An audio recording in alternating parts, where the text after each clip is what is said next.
د شهیدي سر نه په لږه فاصله بره واقع دې ځای ته ډنډ سر وایي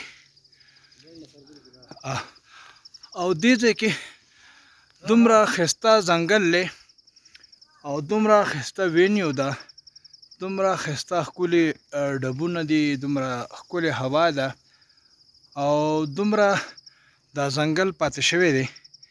د کرکټ د ګراوند په مقدار باندې یو لوی میدان دی او د دې نه په ښکته باندې هم داسې ښکلې سنډرانې دي. په دې سایډ باندې ښکته شهیدي سر دی چې په ځنګل کې پټ ښکارېږي نه.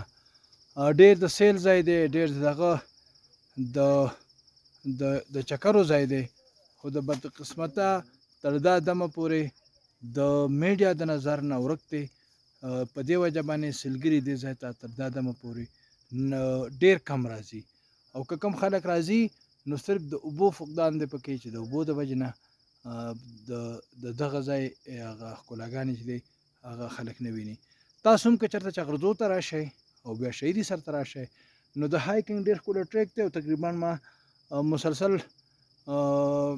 35-40 منټ هایکنګ وکړو او دا په ړومبي ځل دې ځای کې کېناستم راوختم او یقین وکړه نه لګي چې ګنې په چغرزو کې به هم داسې ځای وي.